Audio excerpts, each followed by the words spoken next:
जादू टोना एक पारंपरिक और रहस्यमय कला है जिसमें अनेक प्रकार की विधियां और मंत्र होते हैं। हालांकि मैं आपको जादू टोना सीखने के लिए प्रोत्साहित नहीं कर सकता, क्योंकि यह कई बार अवैज्ञानिक, अवैध और अनैतिक हो सकता है। इसके बजाय अगर आप रहस्यमयी और अद्भुत कला में रुचि रखते हैं, तो आप जादू, मैजिक या इल्यूजन सीख सकते हैं, जो मनोरंजन का एक सुरक्षित और कानूनी तरीका है। यदि आप वास्तव में जादू, मैजिक सीखना चाहते हैं, तो निम्नलिखित सुझाव मददगार हो सकते हैं। 1. पुस्तकें और संसाधन। जादू सीखने के लिए कई किताबें और ऑनलाइन संसाधन उपलब्ध हैं। आप हेनरी हेड, डेविड कॉपरफील्ड और अन्य प्रसिद्ध जादूगरों की किताबें पढ़ सकते हैं। 2. Online course. कई वेबसाइट्स और यूट्यूब चैनल्स हैं जो जादू के ट्रिक्स सिखाते हैं। इनमें से कुछ मुफ्त हैं, जबकि कुछ पेड कोर्स भी हैं। 3. प्रैक्टिस। जादू की कला में महारत हासिल करने के लिए नियमित प्रैक्टिस जरूरी है। सरल ट्रिक्स से शुरू करें और धीरे धीरे कठिन ट्रिक्स पर जाएं। 4. Magic clubs. अपने आसपास के मैजिक क्लब्स या सोसाइटीज में शामिल होकर आप अन्य जादूगरों से मिल सकते हैं और उनसे सीख सकते हैं। 5.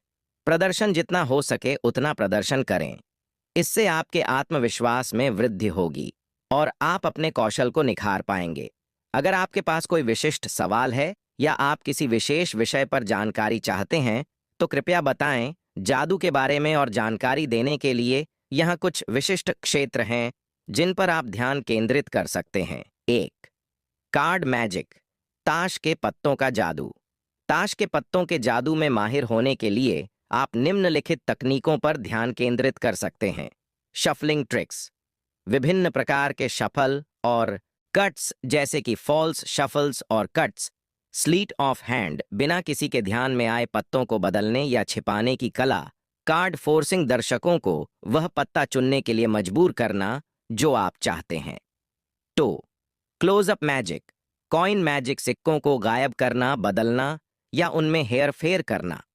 Ball tricks. गेंदों के साथ जादू के ट्रिक्स, जैसे कि sponge ball tricks. 3. Sleight of hand. हाथ की सफाई, पामिंग। विभिन्न वस्तुओं को हाथ में छिपाना। स्विचिंग। वस्तुओं को बदलने की तकनीक। Miss direction. दर्शकों का ध्यान भटकाना ताकि वे आपके ट्रिक्स को न समझ पाएं। 4. Stage magic. लेविटेशन। वस्तुओं या लोगों को हवा में तैरते हुए दिखाना। डिसअपियरेंस। वस्तुओं या लोगों को गायब करना। प्रोडक्शन।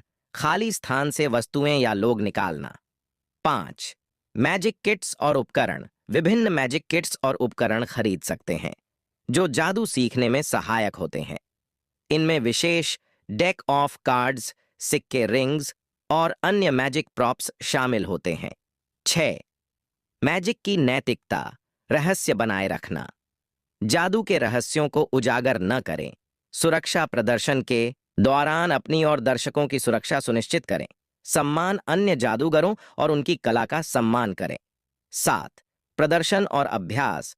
नियमित अभ्यास करें और छोटी प्रस्तुतियों के साथ शुरू करें। विभिन्न दर्शकों के सामने प्रदर्शन करें ताकि आप अपनी तकनीक और आत्मविश्वास को निखार सकें। 8. प्रेरणा के स्रोत। महान जादूगरों की प्रस्तुतियां देखें और उनसे प्रेरणा लें। डेविड ब्लेन, डेविड कॉपरफील्ड और हॉदिनी जैसे जादूगरों की प्रस्तुतियों से बहुत कुछ सीखा जा सकता है। संसाधन। पुस्तकें। The royal road to card magic, modern coin magic, expert at the card table. Websites. Penguin Magic, illusionist, theory 11। YouTube channels. Scam School, Chris Ramsay, Jay Sankey. Magic के प्रसिद्ध प्रकार। Escape artistry. जंजीरों, ताले या बंधनों से बच निकलने की कला। मेंटलिज्म। मानसिक शक्तियों और टेलीपैथी का प्रदर्शन। Fire magic. आग का उपयोग कर जादू दिखाना। सुरक्षा का विशेष ध्यान रखें। अगर आपको जादू के किसी विशेष क्षेत्र में जानकारी चाहिए या किसी विशिष्ट ट्रिक को समझने में मदद चाहिए, तो कृपया बताएं। जादू टोना एक रहस्यमय और पारंपरिक कला है जो अक्सर लोक कथाओं, प्राचीन विश्वासों और सांस्कृतिक परंपराओं में गहराई से जुड़ी होती है। यह सामान्यतः हानिकारक उद्देश्यों के लिए उपयोग किए जाने वाले तरीकों और मंत्रों को दर्शाता है। हालांकि यह महत्वपूर्ण है कि हम इसे वैज्ञानिक दृष्टिकोण से समझें और किसी भी प्रकार के अंधविश्वास और अनैतिक गतिविधियों से दूर रहें। जादू टोना और रहस्यवाद। 1। रहस्यवाद की उत्पत्ति। प्राचीन सभ्यताएं। मिस्र, मेसोपोटामिया और भारत जैसी प्राचीन सभ्यताओं में जादू टोना और रहस्यवाद का उल्लेख मिलता है। लोक कथाएं।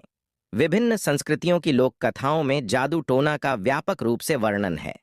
2। प्रमुख तत्व। मंत्र और अनुष्ठान। विशिष्ट मंत्रों और अनुष्ठानों के माध्यम से जादू टोना किया जाता है। इन्हें प्रायः गुप्त और पीढ़ी दर पीढ़ी सिखाया जाता है। ताबीज और तंत्र।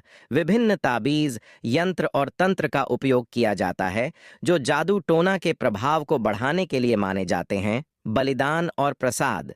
कुछ अनुष्ठानों में बलिदान और प्रसाद का भी महत्व होता है। जादू टोना के प्रकार। 1। काले जादू, ब्लैक मैजिक।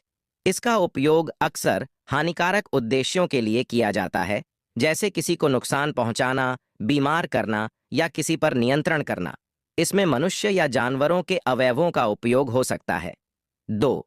सफेद जादू, व्हाइट मैजिक। इसका उद्देश्य सकारात्मक होता है, जैसे हीलिंग, सुरक्षा और समृद्धि के लिए। इसमें प्रकृति की शक्तियों का उपयोग किया जाता है, जैसे जड़ी बूटियां और क्रिस्टल। 3। वूडू। यह अफ्रीकी और कैरेबियाई संस्कृतियों से जुड़ा है और इसमें वूडू डॉल्स और स्पिरिट्स का उपयोग होता है। 4। तांत्रिक विद्या। भारत और तिब्बत में प्रचलित तंत्र विद्या में विशेष मंत्रों, यंत्रों और अनुष्ठानों का उपयोग होता है। जादू टोना और समाज। 1। अंधविश्वास और भ्रांतियां। जादू टोना अक्सर अंधविश्वासों और भ्रांतियों पर आधारित होता है, जो समाज में डर और असुरक्षा पैदा कर सकता है। अनगिनत लोगों को अंधविश्वास के कारण प्रताड़ना का सामना करना पड़ा है। 2। कानूनी और नैतिक पहलू।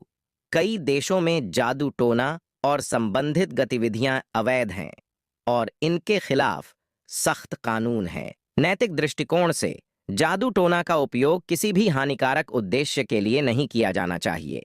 विज्ञान और तर्कसंगत दृष्टिकोण। 1। मानव मनोविज्ञान। जादू टोना के प्रभाव का अक्सर मनोवैज्ञानिक आधार होता है।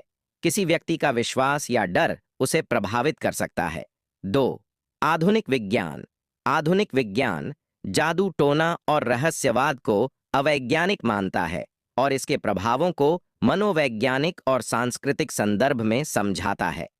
निष्कर्ष। जादू टोना और रहस्यवाद का अध्ययन एक सांस्कृतिक और मनोवैज्ञानिक दृष्टिकोण से रोचक हो सकता है, लेकिन इसका उपयोग किसी भी प्रकार की हानि पहुंचाने के लिए नहीं किया जाना चाहिए। समाज को जागरूक और तर्कसंगत दृष्टिकोण अपनाने की आवश्यकता है ताकि अंधविश्वास और भ्रांतियों से मुक्ति पाई जा सके।